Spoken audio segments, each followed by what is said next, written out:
सिर्फ 5 मिनट का मदरसा कुरान और हदीस की रोशनी में। 1 रमजानुल मुबारक। नंबर 1, इस्लामी तारीख। हजरत आदम अलैहिस्सलाम।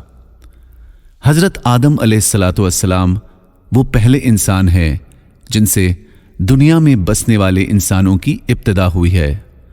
अल्लाह ताला ने उनका माद्दा तैयार करने से पहले फरिश्तों से फरमाया, अनकरीब मैं मिट्टी से एक मखलूक पैदा करने वाला हूं जिसे जमीन में हमारी खिलाफत का शर्फ हासिल होगा। चनांचे हजरत आदम अलैहिस्सलाम का खमीर मिट्टी से गूंदा गया, फिर अल्लाह ताला ने उसमें रूह फूंक दी तो उसी वक्त वो जिंदा इंसान बन गए।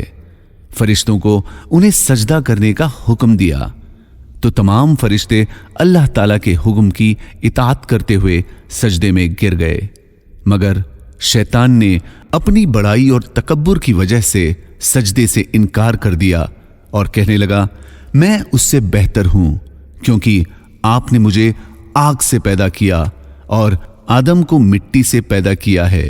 इस तरह शैतान हमेशा के लिए अल्लाह की लानत का मुस्तहिक बन गया। फिर उसी वक्त से वो हजरत आदम अलैहिस्सलाम और उनकी औलाद का दुश्मन बन गया। नंबर 2, अल्लाह की खुदरत। जमीन। अल्लाह ताला फरमाता है, हमने जमीन को फर्श बनाया और हम कैसे अच्छे बिछाने वाले हैं। जरा गौर कीजिए, अल्लाह ताला ने जमीन का कैसा अच्छा बिस्तर बिछाया है जिस पर हम आराम करते हैं। इस बिस्तर के बगैर हमारे लिए रहना दुश्वार था। फिर हमारे लिए जिंदगी की तमाम जरूरियात, खाने पीने, अनाज, गल्ले और मेवे के लिए जमीन को खजाना बनाया। फिर इस जमीन पर रहकर सर्दी गर्मी से हिफाजत भी कर सकते हैं और बदबूदार और मुर्दार चीजें जिनकी बदबू से हमको सख्त तकलीफ होती है, ऐसी चीजों को हम जमीन में दफन करके खराब हवा के असर से महफूज हो जाते हैं। बिलाशुबा जमीन का इतना लंबा चौड़ा बिस्तर उसी खालिक व मालिक की कारीगरी है। नंबर 3, एक फर्ज के बारे में। ज़कात अदा करना। हजरत अब्दुल्ला बिन मसूद रजी अल्लाह अन्हु इरशाद फरमाते हैं कि हमें नमाज कायम करने का और ज़कात अदा करने का हुक्म है, और जो शख्स ज़कात अदा ना करे उसकी नमाज भी कबूल नहीं। नंबर 4, एक सुन्नत के बारे में। सहरी खाना। एक सहाबी रजी अल्लाह अन्हु फरमाते हैं कि मैं आप सल्लल्लाहु अलैहि वसल्लम की खिदमत में आया तो देखा कि आप सल्लल्लाहु अलैहि वसल्लम सहरी खा रहे थे। मुझे देखकर आप सल्लल्लाहु अलैहि वसल्लम ने फरमाया, ये बरकत की चीज है, अल्लाह ने इससे तुमको नवाजा है, इसलिए तुम इसको कभी ना छोड़ना। नंबर 5, एक अहम अमल की फजीलत। गलती माफ करने का बदला। रसूलुल्लाह सल्लल्लाहु अलैहि वसल्लम ने फरमाया, कयामत के दिन एक पुकारने वाला पुकारेगा कि कहां हैं वो लोग जो लोगों की गलतियां माफ कर दिया करते थे। वो अपने परवरदिगार के पास आएं और अपना इनाम ले जाएं, क्योंकि हर वो मुसलमान जिसकी लोगों को माफ करने की आदत थी, इस बात का हकदार है कि अल्लाह ताला उसको जन्नत में दाखिल फरमाए।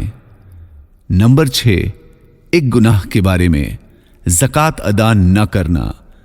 रसूलुल्लाह सल्लल्लाहु अलैहि वसल्लम ने फरमाया, जिस शख्स के पास माल हो और वो उसकी ज़कात अदा ना करता हो तो वो माल कल कयामत के दिन एक ऐसा सांप बना दिया जाएगा जो गंजा होगा और उसकी आंखों पर 2 काले नुक्ते होंगे।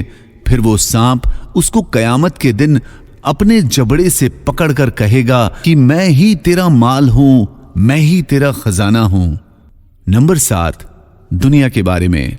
दुनिया की बेहतरीन नेमत। रसूलुल्लाह सल्लल्लाहु अलैहि वसल्लम ने फरमाया, जिस शख्स को अच्छी सूरत, अच्छे अखलाक और नेक बीवी नीज सखावत करने वाला दिल अता फरमा दिया गया हो, वो शख्स ऐसा है गोया कि उसे दुनिया और आखिरत की बेहतरीन नेमत अता फरमा दी गई है। नंबर 8, आखिरत के बारे में। दोज़खी आपस में झगड़ेंगे। कुरान में अल्लाह ताला फरमाते हैं, और उस वक्त का ध्यान रखो जब ये दोज़खी लोग दोज़ख में एक दूसरे से झगड़ रहे होंगे।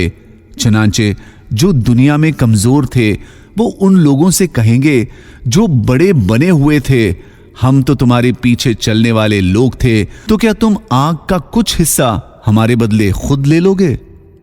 نمبر 9، طب نبوی سے علاج، گردے کی بیماریوں کا علاج۔